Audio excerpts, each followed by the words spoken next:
Well,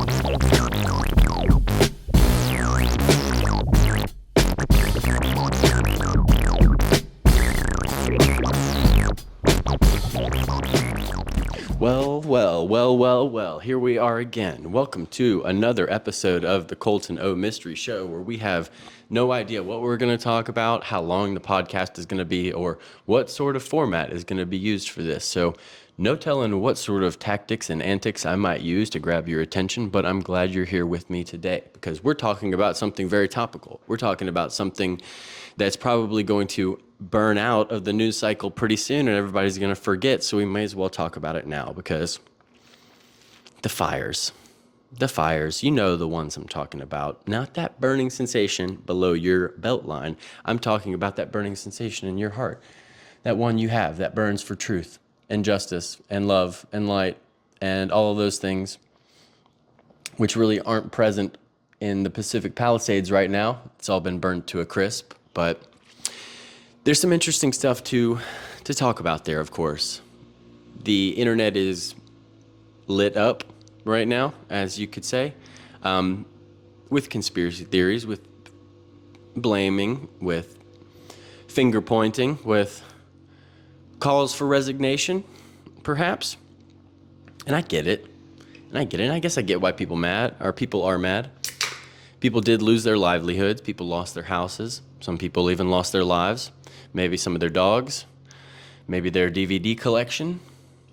All sorts of things might get lost. It is probably a pretty upsetting thing to have all your shit lost in a fire, but if you don't live in California, it doesn't really matter to you. Let's be honest. You don't really care as much as the internet might be suggesting you should care.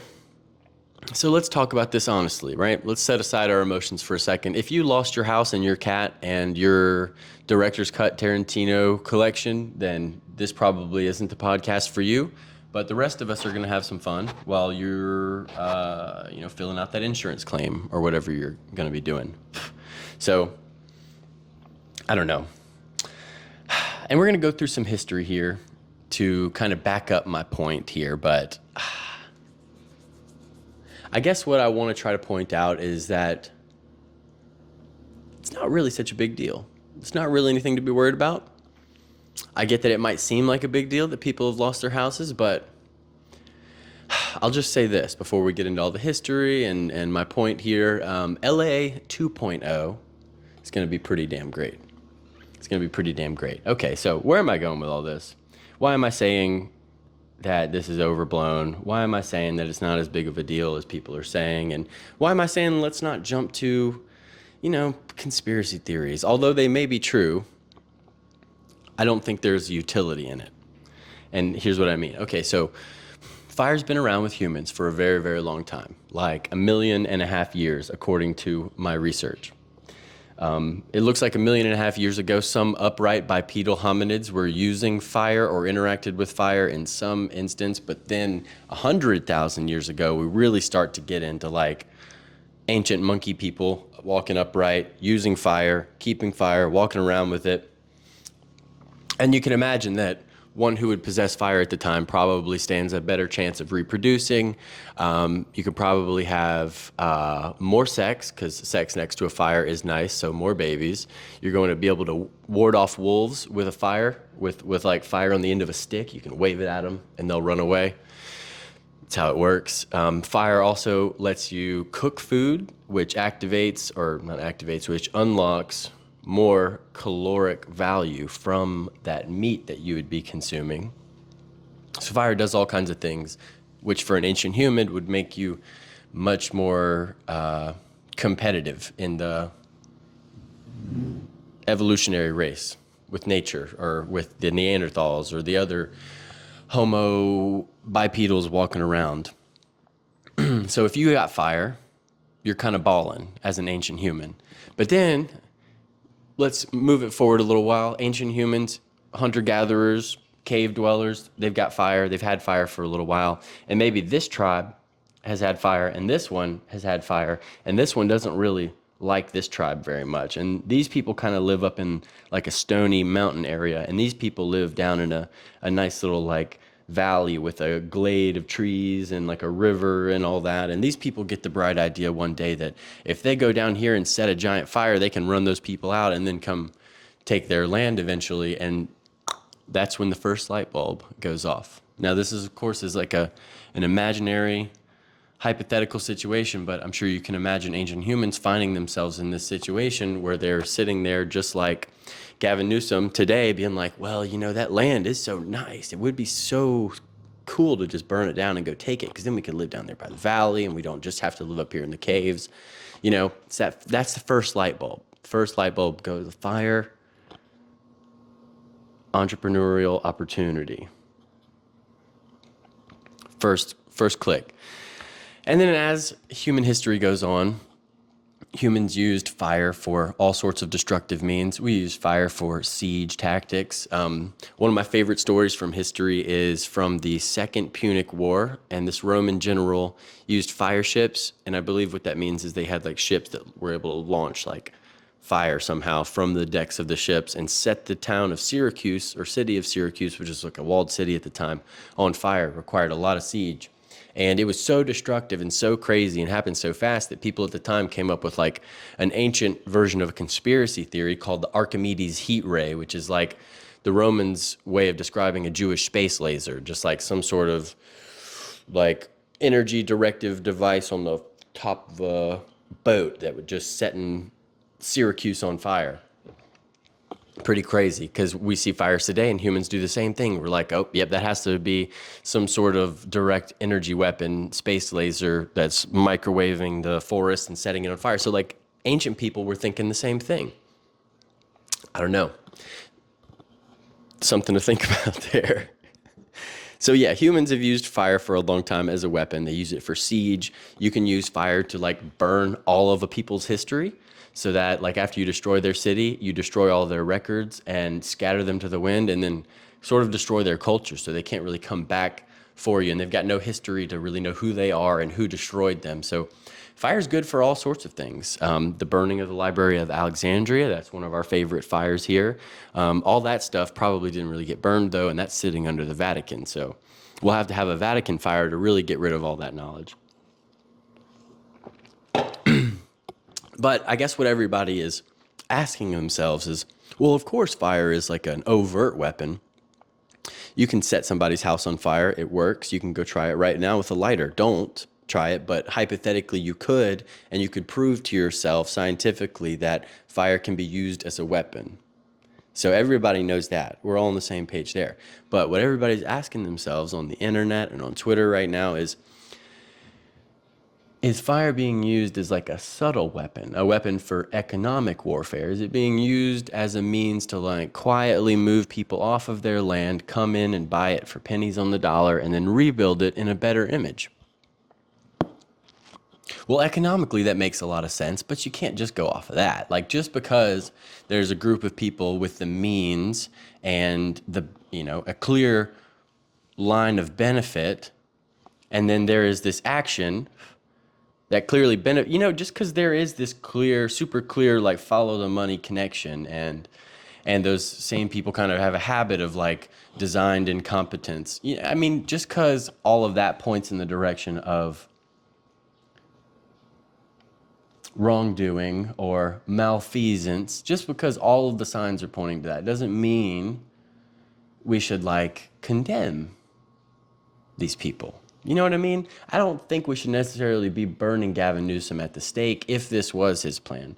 Because here's why. And let's get into this real quick. So what's important to know is some notable fires through history. And this is probably something that you don't know about, and that's why I'm here. That's why I'm your friend, to tell you about things like the Great Fire of London in 1666, which has some pretty interesting history. And if it's all right with you, we're just going to read through a little bit of it here. The Great Fire of London was a major conflagration that swept through central London from Sunday 2nd September to Thursday 6th September, 1666. Yes, you're reading that right. There are 3 sixes in a row there. Gutting the medieval city of London inside the old Roman city wall, while also extending past the wall to the west. The death toll is generally thought to have been relatively small, although some historians have challenged this belief. What that little bit of that sentence makes me think is that at the time it was really convenient to be like, yeah, it was a big fire and, half of the city burned, but nobody really died. It was just a couple people. We got it all handled. Like, yeah, we kind of lost control of the whole thing, but yeah, we weren't able to make those fire breaks. Yeah, we couldn't put it out, but nobody died. So no harm, no foul, right? Like, that seems like a really good way to keep the heat down on yourself if you are, the king or the Lord Mayor of London at the time. I don't know. That's kind of hard to believe that nobody would have died at the time, or that not many people would have died, especially for a fire this scale. So, all right, the story goes, the fire started in a bakery in Pudding Lane shortly after midnight on Sunday, 2nd September, and spread rapidly. The use of major firefighting technique at the time, the creation of fire breaks by means of removing structures in the fire's path, was critically delayed due to the indecisiveness of the Lord Mayor, Sir Thomas Bloodworth. All right, so at this time, there aren't fire hoses, there aren't fire trucks, there aren't fire hydrants, there really aren't even water towers to provide you with the adequate pressure to fight fires with water from a city infrastructure. The best technique for fighting fires at the time was like, if a building set on fire in a city block, you destroy all the buildings around it so that the fire can't spread. Literally, that's the best technique for it. And in London in 1666, most of these things were like wood hovels with thatched roofs or wooden roofs. And I believe what I read is one of the techniques for this was just using a long stick with a hook on it so they could like pull rafters down and destroy a building before it was able to be set on fire and spread. Completely crazy. And it looks like here, what a lot of historians say is that the Lord Mayor, Sir Thomas Bloodworth, was being pretty indecisive about tearing the buildings down and thought that the fire could just be put out by other means. And so that's why it spread, due to indecisiveness, which is like, in modern conspiracies, we say, oh, this just looks like a big cascade of incompetence. And it's like, you look through history, and that's kind of the story with a lot of these things too. It's like, oh yeah, it's one of those things. It's just a bad day. Could have happened to anybody, Like, yeah, he didn't really know whether or not to pull down these buildings. All right, let's keep going. By the time large-scale demolitions were ordered on Sunday night, the wind had already fanned the bakery into a firestorm, which had defeated such measures.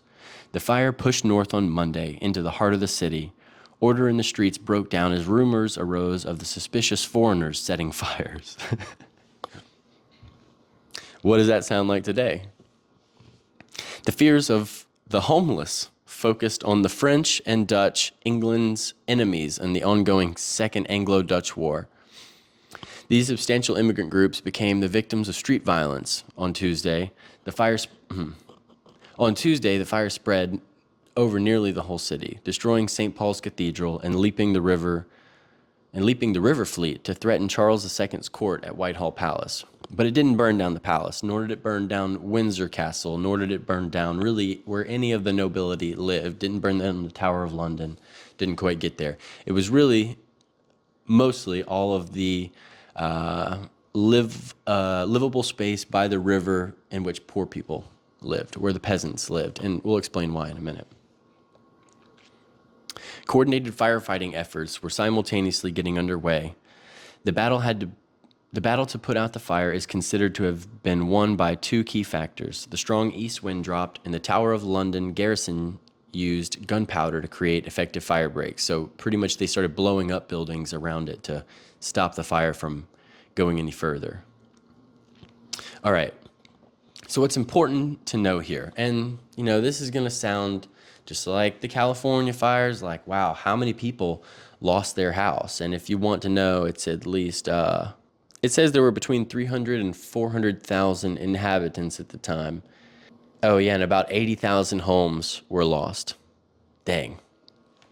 All right, so what's interesting to know about this time in London? Think about it this way. Nobody goes to a new piece of land, looks at it and says, all right, start building a city. We're going to lay it out in a grid. This is going to be the town square. make it here, lay out the grid from here, start laying the bricks and streets. Like city planning like that, especially at this time in the 1600s and before, wasn't really a thing you just started with. Towns kind of sprung up organically, and you got to think about this. So like a town starts up as like a village or a trading post somewhere, especially if you're on the frontier. It just starts as like a fort and maybe a corral and a pig pen and like a general store, just that kind of stuff. And then once enough people are there and there's enough demand and there's enough traffic through it, then a town kind of pops up, and that town builds gradually. You know what I mean? It doesn't build in building phases that are planned out. It's like a village is here, and then a new group of people migrate from the south because of something, and they build a whole group of hovels here, and then their kids build other little hovels with thatched roofs right next to it. And then next thing you know, there's just a crowded city of wood buildings that have been built as they were needed and are kind of all stacked on top of each other. And it's all dirty and it's all gross, and there's just fucking wood buildings. It's just, they're falling down. It's horrible. It's horrible. And in 1666, this is just after the plague, or one of the big plagues, I believe the big plague. And at the time, they at least had the sense to understand that the plague came from the pores. It really comes from rats, but rats live in desolate areas with shit everywhere and food that they can get into and little holes that they can hide in. You know what rats are all about. So the plague is definitely spreading worse in the poor peasant areas, and there is really no sewage at the time, and people are just throwing buckets of shit and piss out of the window into the streets, and things just aren't very good. And this is like a makeshift town that has reached a certain scale in which it found itself in an economic boom, and it is growing even more, and the growth is outpacing the ability to like lay everything out in an orderly way. Okay, imagine it like this. This is a good metaphor. Okay, so you just bought a new house, right? And you're starting from scratch on all the furniture. And you start buying new furniture, but you buy it a little piece at a time because you're broke and you're poor, and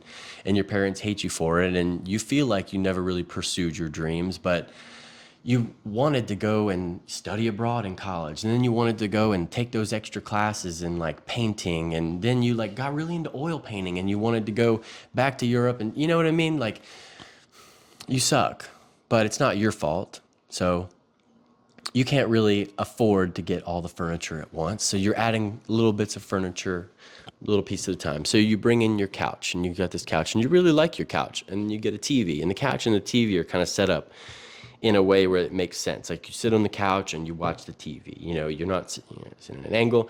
And then maybe sometime you get a little coffee table. Now you have a coffee table, and that coffee table is like on the left side of the couch because you always sit on the left side of the couch. Now you get a lamp, and now you get this and this and this. And then it comes around where you get a recliner now, and you're looking at your living room, and you're like, where's this recliner gonna go? Imagine if you had to find a place for that recliner and you couldn't move any of the furniture. That's what we're talking about here. The furniture is like families and people. Imagine the furniture is people. And if your furniture had a will of its own, and if it was like frowned upon to move that furniture against its will to somewhere else, you'd have a real problem bringing in more furniture and more things to your home and adding them, right? Because you don't have the ability to just switch it up, right? This is kind of like what the Lord Mayor and the King and the city planners are looking at London like, man, we've got a lot of shit in here now, and if we just rearrange it, they're going to get really, really mad. So how can we do this without, because it's in their best interest. It's really like for their best. Like they just don't know it, but we're doing what's best for them. We're doing what's best for them, guys. They're peasants. They don't know about central planning. They don't know about these Roman documents we found in which we learned how to build an aqueduct and like a city sewer. So if we want to build a sewer and we want to get rid of the plague and we want to beat those fucking Catholics over there, we've got to like do something about this. And so it makes sense. Like, don't be mad at them for doing it. It makes sense. It makes sense to burn down the city of London so you can restart. It makes sense. There was a lot of poor people living there, and they just don't have any culture, and they don't have any taste, and they don't know what they're doing. So it's in their best interest to burn their shit down so that they don't spread diseases, so that we can build them some nice houses out of brick and stone and whatnot. And yeah, they'll have to pay for it and all. And sure, they'll be in servitude for a while, but it's better than living in a wood shack, right? And people just want to bitch about freedom, but are you really free when you're living in a wooden hovel with a roof made of grass? Are you really free? No, you're not. You're not really free. That's why you need people like the Lord Mayor. Lord Thomas Bloodworth. That's why you need Thomas Bloodworth, Sir Thomas Bloodworth, to burn down the city. And it goes on. We've got other fires like this. New York City burned down twice. Burned down twice in a 10-year span. Burned down in 1835 and burned down in 1845. New York City. And New York City is a little more interesting because it burned down, of course, sooner. We've got more record of it. And it takes place at the start of this thing we call the Gilded Age, the age of like big bankers and trust busting and government collusion and eventually the founding of the Federal Reserve. And we also at this time built all sorts of really beautiful buildings that we can't seem to replicate today. And that kind of leads into my point here. Like, sure, these people were evil. Sure, these people stole things from other people. But in the process, they made really beautiful stuff, you know? And that's why we can't build, like, really, really beautiful buildings anymore, because we're not willing to, like, rob, steal, and cheat for it. And I don't know. Maybe that's not what makes America great, but it is what made our buildings really, really pretty for a long time. So, all right, let's talk about the Great Fire of New York. By 1935, New York City was the premier American city, and its financial prowess surpassed that of Philadelphia or Boston. The opening of the Erie Canal 10 years earlier connected New York to raw materials and commercial interests in the Midwest, and allowed the city to rise in prominence as a market hub. Over half of the country's exports left through New York Harbor, while more than a third of American imports arrived there. Insurance companies, investment firms, real estate companies, and others made New York their home. As the city expanded northward and its economic significance increased, fire was a major concern. Insurance companies worried at the time that large fire could sap their resources.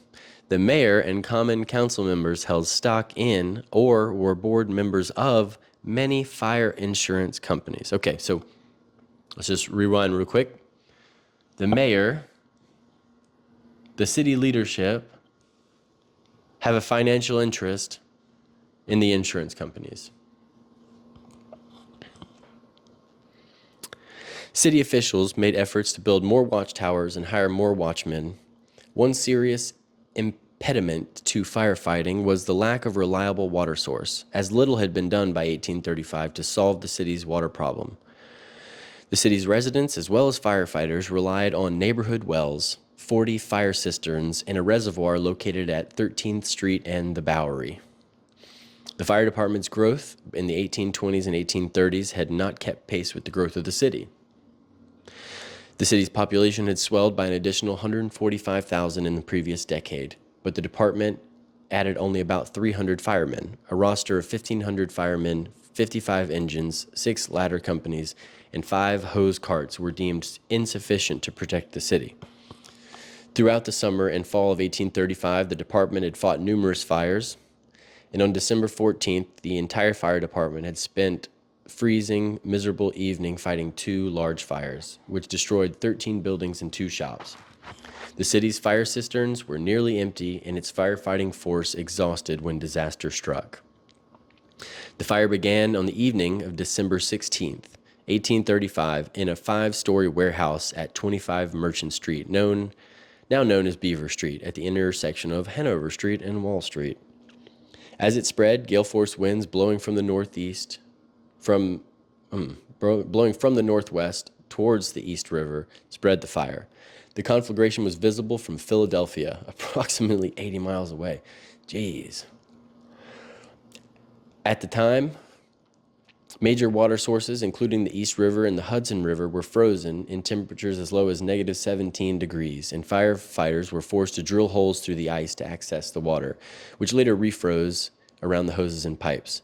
Attempts were made to deprive the fire of fuel by demolishing the surrounding buildings and making fire breaks, but at first there was insufficient gunpowder in Manhattan to use as demolition charges.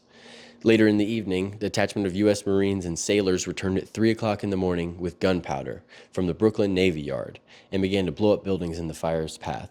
The Evening Post reported that the detachment of Marines from the Navy Yard under Lieutenant Reynolds and the sailors under Captain Mix rendered the most valuable service. The gunpowder brought the magazine at Red Hook was partly under their charge. The gunpowder brought. Okay, yeah, that's Wikipedia just being Wikipedia.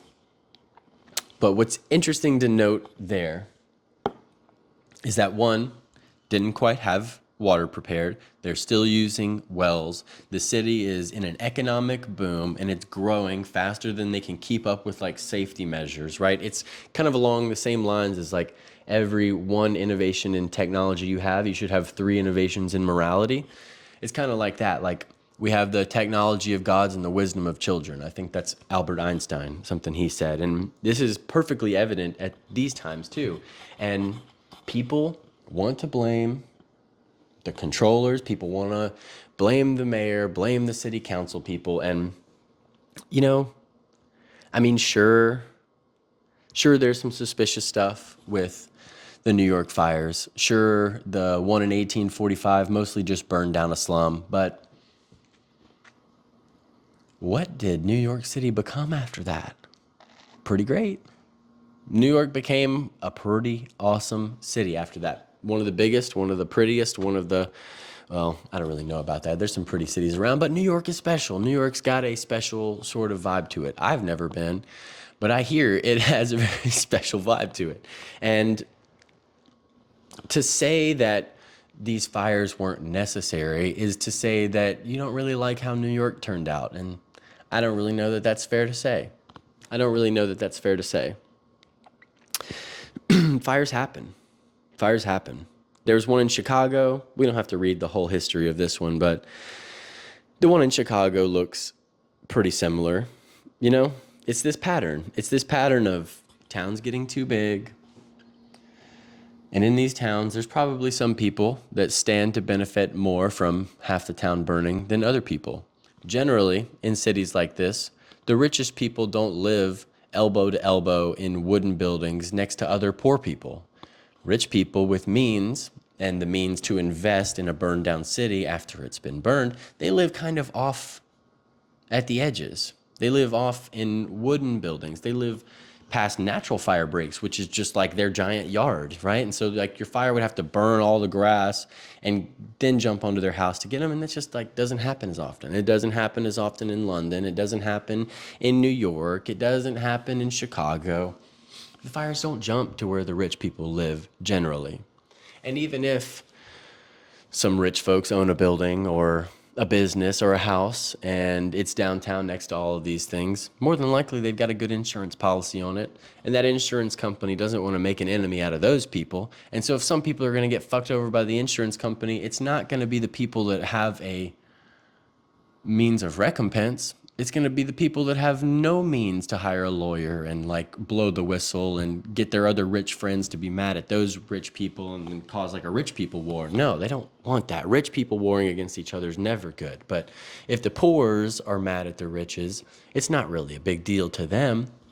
And it shouldn't be a big deal to you. And here's why I'm saying this.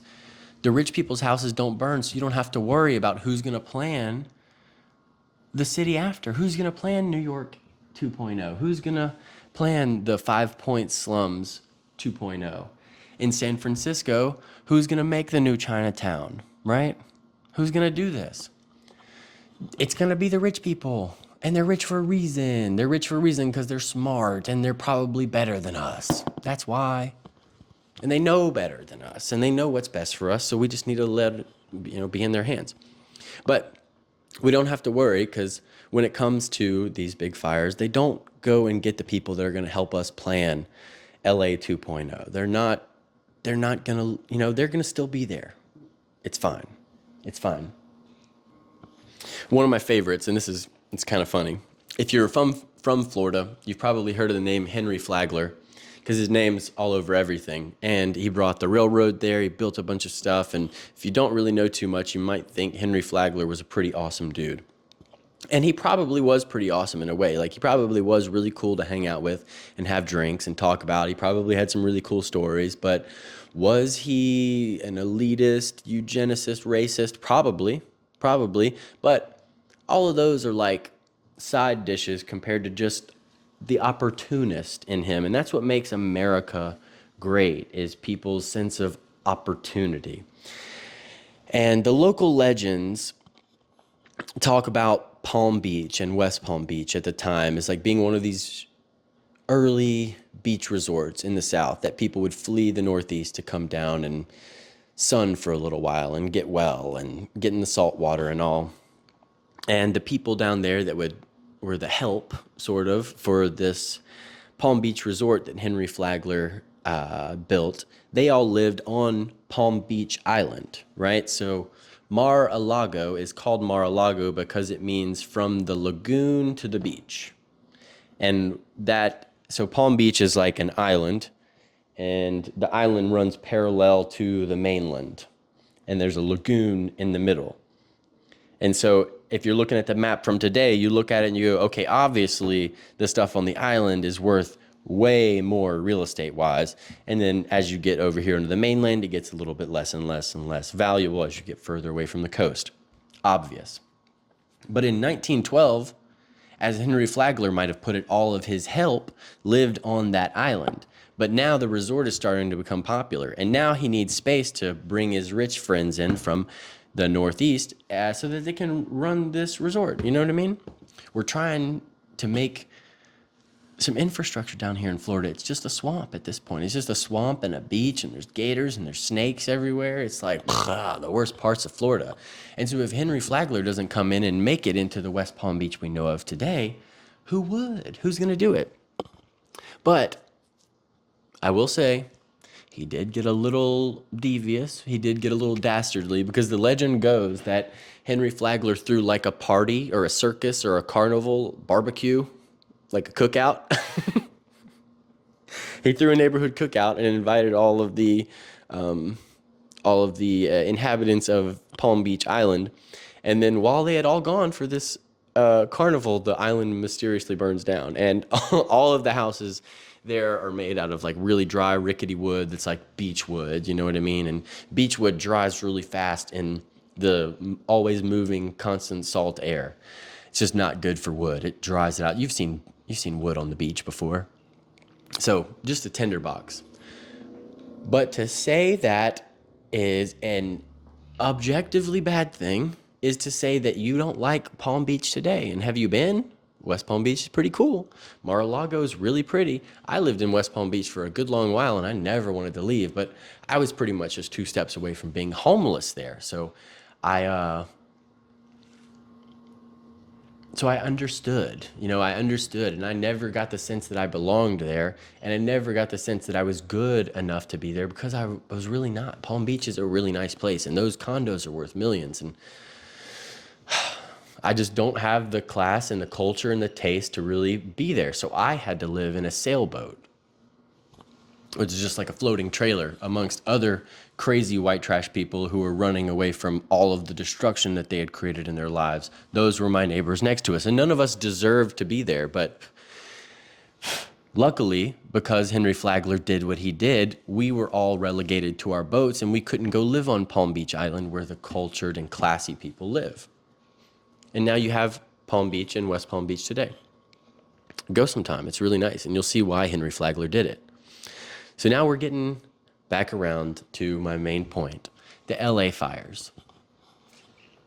If you're Gavin Newsom sitting in the room with the other 7-foot-tall lizards, you're looking at the map of Los Angeles, and you're all smoking cigars, flicking your tongues, doing lizard stuff, and you're thinking, wow, just like in London, technology's changing.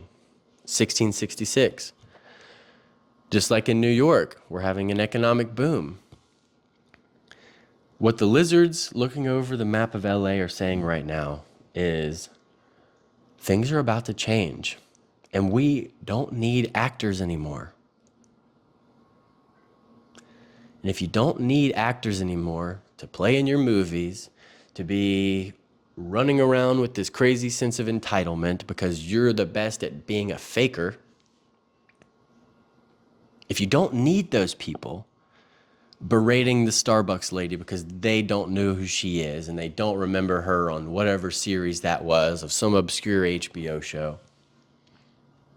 If you don't have self-important people starting podcasts because they think people want to hear what they have to say. Rewind on that. A sense of self-importance is good. But if you don't need all of those actors to star in your movies, you really don't need them occupying that really valuable beachfront property there in the Pacific Palisades, in Malibu, in Nobu. You don't need those people there. What are they going to do? What are they going to do? Some of these people have houses that they got from their grandpa who was just a film guy. He just ran the cameras for old Hollywood movies. He wasn't famous. He wasn't a star or anything, but just running that TV camera and not really being a part of too much, he was able to buy a 3-bedroom, 2-bath house in the Pacific Palisades. Nothing crazy. It's just a simple house, but that house today is worth $5 million just because of where it is. And those people aren't going to be acting anymore. We don't really need those people anymore. And that 3-bedroom, 3-bath house could be a beautiful palace for a Saudi prince to live in. And that Saudi prince is going to bring in a lot more tax money than the retired film producer. You see what I mean? If you really want what's best for LA, it's out with the old and with the new. You know what I mean? And what better way to do it than with fire? What better way to do it? And I know if you've lost your house, if you lost your cat, if your fish tank bursts into flames, this is going to be upsetting for you, but don't be so selfish. Don't think about just yourself. Think about the greater good. Think about humanity as a whole, and think about how desolate LA has become in the last however many years. So if you're one of these people that's thinking, well, this is really intentional, well, you're right. You're right, but don't talk about it so negatively. Don't think about it like that. You are right. They did make people intentionally homeless. They have intentionally probably exacerbated the issue, but definitely have not fixed it. They have intentionally made LA a sanctuary city in which who knows who comes in there and form these little enclave societies in which they have more in common with each other than they do with Americans. And they don't really see themselves as Americans. They just live here, and Americans don't really see them as Americans. So they don't really feel like they have a place here. And if you don't really feel like you have a place, and you don't really feel like you have a job, and you've got nothing going on, and shit kind of just feels like it's panicking anyway, and you know the cops aren't going to do anything, then why not set something on fire? It's so much fun to set things on fire. It's like something you should curb. As a human, you shouldn't set things on fire. But as a child, when you set things on fire and accidentally set the yard on fire or whatever it was, that was fun. It was a thrill. It was a thrill to almost let the fire get out of control and then have the neighbors come over and spray it out and then not tell your parents. And you'd be like, oh man, that neighbor is really cool. That experience was important for me to have to almost set the house on fire. Fire is fun. So why is anybody surprised when people who are bored and don't have a job and don't really like America and don't really like where they come from and have nothing to do and they form gangs and they're definitely not going to be in movies and, the pretty girls don't really look at them? Why not set things on fire? Why not? Why not? And if you're Gavin Newsom and the Lizards, you know that they're going to do that. That is intentional. They knew they were going to set the things on fire. If you're PG&E or the electric company there or whoever runs the power lines and the Santa Ana winds are coming and you really haven't cleared any of the trees that are running next to the power lines, they're going to set on fire. You're not dumb. You're not dumb. This isn't because somebody is just dumb and they didn't think about it. This is like a cascade of single point incompetencies and failures, and in the cascade of all these different failures, you get one giant issue that's like fire, big fire, no water coming out of the hydrants. Bunch of firefighters got fired. All the surplus firefighting equipment gets sent to Ukraine. The fire chief of LA is a DEI hire who is saying sassy shit like, well, if your husband finds himself in a fire, he should have not got himself in there. All of that is intentional.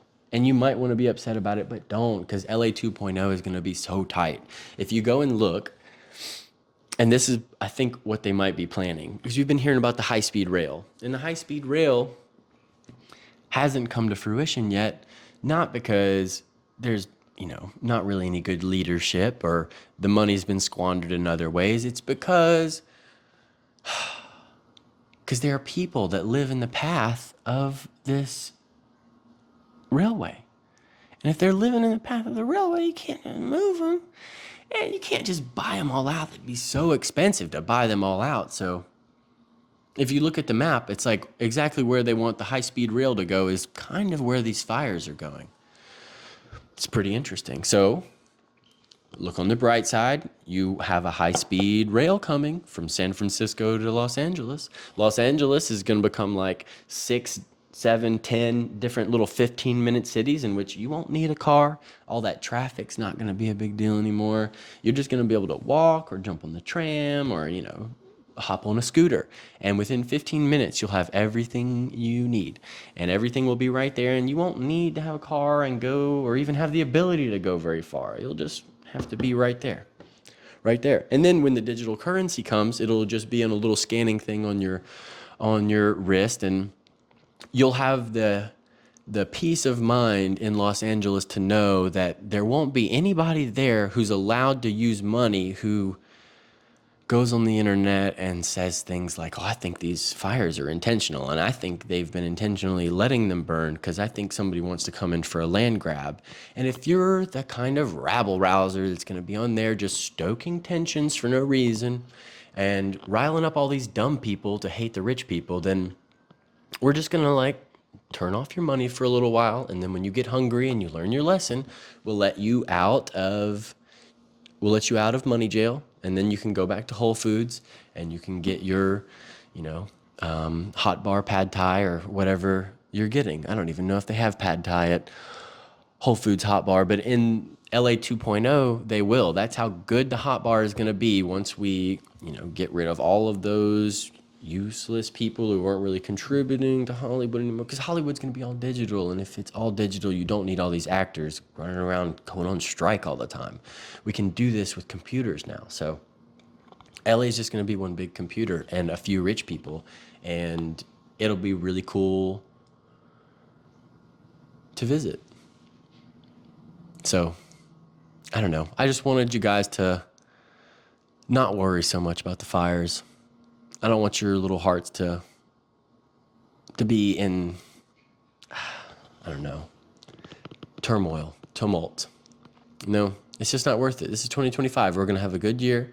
We're going to look at things positively, and we're going to all get through this together, for sure. So if you're in California, all I'm going to say is that people in Alaska are very cold right now. And there are people who would be very grateful to have a nice warm fire to sit next to. So count your blessings.